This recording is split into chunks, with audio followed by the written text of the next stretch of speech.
The movie begins with the story of Cupid, the son of two Roman gods Venus and Mars. Venus was the goddess of love, beauty, and fertility, while Mars was the god of war and justice. They met under unlikely circumstances, and their love gave birth to a son named Cupid, a Roman god. Cupid protected love and all it stood for in his growing years, and fell in love with Psyche, the goddess of soul. However, Cupid's mother got jealous of Psyche for her unmatched beauty, and she prohibited her son from being with her. For the sake of her love, Psyche begged Venus to allow her to be with Cupid, and Venus agreed to it only if she completed 3 impossible tasks. Venus was confident because she was sure Psyche would never be able to complete the tasks. However, she proved Venus wrong and returned to the castle having completed all the tasks. As she reached the castle, she got weak due to the devastating challenges she had to go through to acquire the gifts for Venus. Therefore, she fell down before the castle gates. Cupid, who was deeply touched by Psyche's undying love for him, decided to help her by giving her the ambrosia through his arrow. However, what he did not know was that his jealous mother had laced his arrow with poison. So, when Cupid pricked Psyche with his arrow, with the intention of boosting her energy, the poison took her life. Burning with hate and anger, Cupid flew around the town attacking the people with his arrows, and it was the day he vowed to never support or allow love again. Angered, Cupid flew to the depths of the underworld and asked the god of demise to assist him in revenge. But the god of death had other plans for him. He filled Cupid with demonic energy and even more hatred to take his revenge. Now, over centuries and under the right circumstances, Cupid can be summoned to defend and protect by bringing fury to those who love. The scene shifts, and we find ourselves in a restaurant on Valentine's Day, where a man and a woman are seated. The man has recently gone through a divorce, and he reveals that his daughter's name is Sandy. Coincidentally, the woman's age is nearly the same as Sandy's. However, the man constantly brags about his wealth, which begins to annoy the woman. She decides to excuse herself, claiming a trip to the restroom in order to distance herself from him. During her brief absence, the man surreptitiously checks his cell phone. To his surprise, he finds a series of 12 missed calls from none other than his daughter, Sandy. It's evident that she's been trying to reach him repeatedly. Despite the conspicuous notifications on his screen, the man dismisses them, assuming they can wait until later. Unexpectedly, Sandy herself arrives at the restaurant. The man, taken aback by her unanticipated appearance, attempts to explain to Sandy that he's here for a business meeting, seeking a reasonable excuse for his current company. Yet, Sandy's demeanor isn't indicative of a daughter seeking retribution for her parents' divorce. Her father asks her the reason for acting so strange, and Sandy reveals that she accidentally summoned a demon called Cupid to take revenge on her father for divorcing her mother. Upon hearing Sandy's distress, her father angrily outside, where they come across the same woman who was with him earlier. She is in the process of leaving the scene and tries to make an excuse. However, before she can slip away entirely, a mysterious and seemingly otherworldly event takes place. From the heavens above, an arrow descends with precision, finding its mark in the woman's eye. They stare at the lifeless form of the woman, spattering across their faces, symbolizing the inexplicable and unsettling turn of events. Sandy's father is confused by the sight, so he asks Sandy about it. Her only response is to take her father's hand, and they flee to a nearby forest to save their lives. Once they reach the forest, they believe they have escaped Cupid's grasp, but he quickly catches up to them. First, he targets Sandy's father's leg with an arrow, causing him to fall to the ground. Subsequently, he hits Sandy's head with the same arrow, resulting in the termination of both of them. The story then shifts to 1 year later, just 2 days before Valentine's Day. We are introduced to a girl named Faye who is practicing black magic. It is revealed that she has a crush on her school teacher, Mr. Jones, and uses magical incantations and rituals in an attempt to make him love her. However, Mr. Jones is interested in his colleague named Helen. Upon arriving at school, a teacher informs Mr. Jones that a student has gum stuck in her hair. It turns out that Faye is the student with the gum in her hair, and she seeks the assistance of her friend, Matt, in removing it. It's revealed that a fellow classmate, Elise, is responsible for sticking the chewing gum in her hair. Faye and Elise's lives are inexplicably intertwined by a twist of fate, as Faye's mother is romantically involved with Elise's father. This romantic entanglement has stirred the tempestuous emotions of young Elise, and she directs her anger towards Faye, believing that Faye's mother is the root cause of her parents' separation. Mr. Jones joins Faye and Matt in the bathroom and shows full support to Faye against Elise. However, Faye assures him that she is fine. Upon leaving the bathroom, Mr. Jones sees Elise in the hallway and stops her to try to reason with her. However, Elise threatens to get him expelled by telling everyone that she found Mr. Jones in the girls' bathroom. With a confident smirk, she leaves, leaving Mr. Jones to ponder the potential consequences of her threats. In the classroom, Mr. Jones carries on with his duties, striving to maintain a sense of normalcy despite the lingering tension. In the midst of a lesson, he poses a question to Elise. Unfortunately, Elise finds herself unprepared to respond and becomes the subject of a classroom eruption of laughter, with even Faye joining in the mirth. Elise takes offense to this, and Faye believes that her black magic is responsible for Mr. Jones' increasing friendliness toward her. When Elise sees Faye laughing, she decides to take matters into her own hands and steals Mr. Jones' cell phone. She brings the phone to the cafeteria with her and shows it to her friends, and they all laugh knowing that Faye is about to get in trouble. Meanwhile, Faye is sitting across a table with Matt, who is trying to make her understand that she should stop being so invested in black magic. Matt tells her to take an interest in someone her age instead of a teacher, but Faye is too blind to notice Matt's feelings for her. As Faye gets home from school, she sees her mother with Elise's father and feels disgusted by the sight. She goes to her room and locks it, but her mother follows her and asks her to open up. Faye responds by saying that she is surprised to see her move on, only a year after her father passed away and with the father of one of her classmates. Her mother tells her that people need to move on with time, but Faye doesn't understand it. After her mother leaves, Faye receives a message from Mr. Jones on her phone. She is very surprised and happy to see this. She replies back and tells her she felt a connection with him today. Then, he asks her to call her Duncan instead of Mr. Jones. It is revealed that Elise is sending messages to Faye from Duncan's phone, leading Faye to believe that her magic has worked and that Duncan is in love with her. Overjoyed, she keeps responding to the messages, unaware of Elise's true intentions. As Faye becomes more enamored with the idea of a budding romance, Elise decides to take their plan to the next level. She contacts Faye, suggesting they meet after their classes. The prospect of a clandestine meeting with the object of her affection fills Faye with excitement, and she readily agrees. During this conversation, Elise also requests a photo from Faye, to which Faye obliges by sending a selfie. However, Elise demands a more photo, to which Faye complies. Upon receiving the photo, Elise and her friends make fun of Faye and make a plan to embarrass her. The following day, Faye arrives at school to discover a letter and a single rose nestled within her locker. Her heart flutters with anticipation, as she believes these tokens of affection are from Duncan.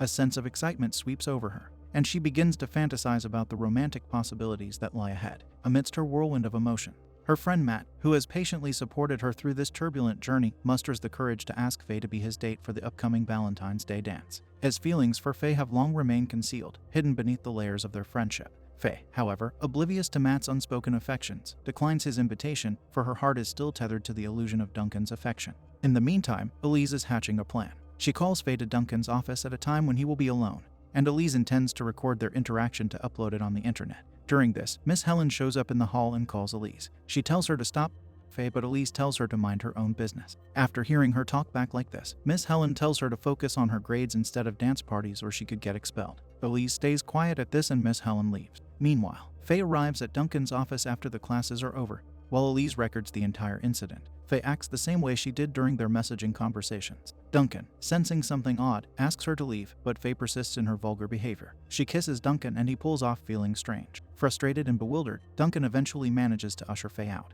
Elise, having recorded everything, leaves the scene while Faye, feeling hurt, also departs. Elise gets back to her group to show them the recording and they decide to make her pictures and videos viral in school. During this, Miss Helen shows up and asks Elise what they are up to, but she tells her that they are just preparing for the dance party tomorrow. As the day unfolds, Faye returns home, burdened by her own secrets and the ongoing turmoil surrounding her. She turns to her black magic book, flipping through its pages in a bid to ensure she hasn't overlooked any crucial spells. In the process, she stumbles upon a spell she had failed to complete, one tied to those who destroy love. This discovery leaves Faye deeply troubled, her thoughts swirling with the implications of such a dark and potent spell. However, she makes the conscious decision to refrain from harnessing its power. The following day is Valentine's Day, and Faye receives a card without knowing the sender. Perplexed, she tears it apart. Simultaneously, Duncan is in his classroom when a video starts playing showing the recorded incident. Witnessing the video, Faye flees from the room and Duncan is left worried, facing potential suspension. In the chaos that ensues, Elise seizes the opportunity to mock Faye, accusing her of dignity for the sake of academic achievement. Exiting the classroom, Faye stumbles upon a devastating revelation. The photos she had sent to Duncan are on public display for all to see, casting a shadow over the promise of Valentine's Day and forever altering the course of her life. After the heated confrontation, Elise adds fuel to the fire by involving her friends. The viral leak of Faye's intimate pictures pushes her anger to an unbearable breaking point. Driven by a surge of raw emotions, Faye impulsively slaps Elise, igniting a scuffle between the two young women. Their heated exchange echoes through the corridors, drawing the attention of both Duncan and Miss Helen, who hasten to the scene to quell the tumult. The two teachers step in, diffusing the tension and facilitating a resolution.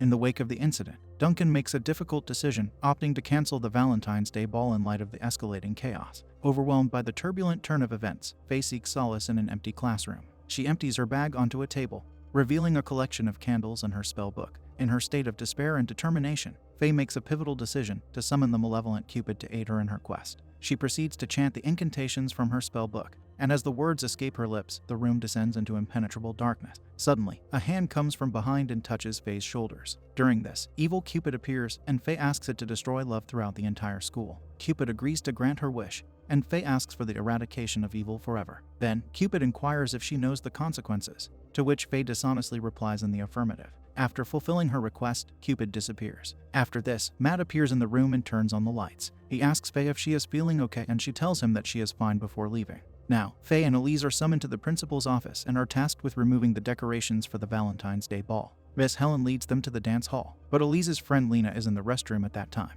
While in the restroom, Cupid makes an appearance, and Lena hears a strange sound. She tries to locate its source by focusing her ear on the wall. At that moment, Cupid releases an arrow that strikes her ear. She runs away in tears and screams for help, but nobody is there to help her. Then, Cupid pins her down and makes heart shapes, ultimately taking her life. Meanwhile, Faye and Matt, who had come to help her, reach the ballroom. Suddenly, they notice heart-shaped cookies that, to their surprise, taste like chicken. During this, Elise receives a call from her boyfriend Darryl, who is waiting outside the school. Miss Helen tries to stop her, but Elise leaves in a hurry, ignoring Miss Helen completely. The teacher informs the principal, and they all attempt to stop Elise outside the school. Elise asks Darryl to start the car and move, but the car won't start, and they get stuck. During this, when the principal blocks their way, Cupid appears and shoots an arrow into the principal.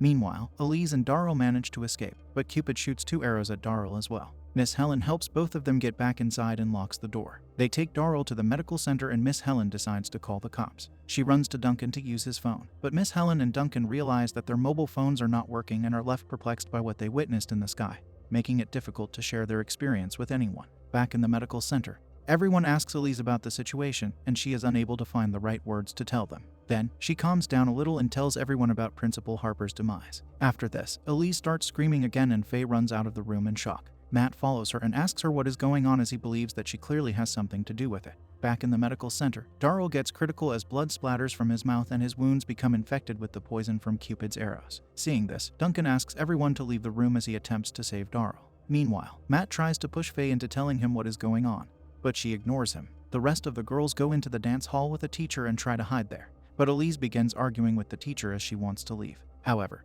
the teacher wants to hold them there until Duncan and Miss Helen arrive. Suddenly, they hear a beating heart on the screen, and the teacher realizes that they are not alone in the hall. During this, Matt and Faye also join them, and everyone gets scared as soon as Cupid appears. He aims his arrow at them, and they begin screaming and running, trying to save their lives. In the meantime, Duncan and Miss Helen realize that they cannot save Darryl, as the poison has spread everywhere and he passes away. Suddenly, they hear the screams and run to see what is happening. Meanwhile, everyone runs in the corridor and Cupid's arrows hit the teacher. She falls down and Matt tries to help her, but Cupid shoots an arrow again, which strikes Matt's hand, injuring him badly. The teacher asks him to run away and Matt leaves with the girls. After this, Cupid comes near the teacher and takes her life. Now, while trying to save themselves, Elise and her friend enter the lab, where they find Faye's black magic book and realize Faye's involvement. Simultaneously, in a different part of the school, Faye leads Matt to the restroom in an attempt to tend to his injuries, as he winces in pain due to the arrow lodged in his side. A sudden discovery leaves them both shaken to the core. The words, "Slay Love," are ominously scrawled on the restroom mirror, etched in blood, sending shivers down their spines and further unsettling their already fragile state of mind. Amid the growing chaos, one of Elise's friends becomes a target of Cupid's malevolence. Cupid seizes the opportunity, launching a deadly assault that leaves the unfortunate victim gasping for breath. With Matt's condition deteriorating rapidly, he implores Faye to find medical help, realizing that the wound is infected by a poisonous agent. As he approaches the brink of demise, Matt musters the strength to reveal a closely guarded secret to Faye. He confesses that he was the sender of the mysterious Valentine's Day card she had received, expressing his feelings for her since their days in the 5th grade.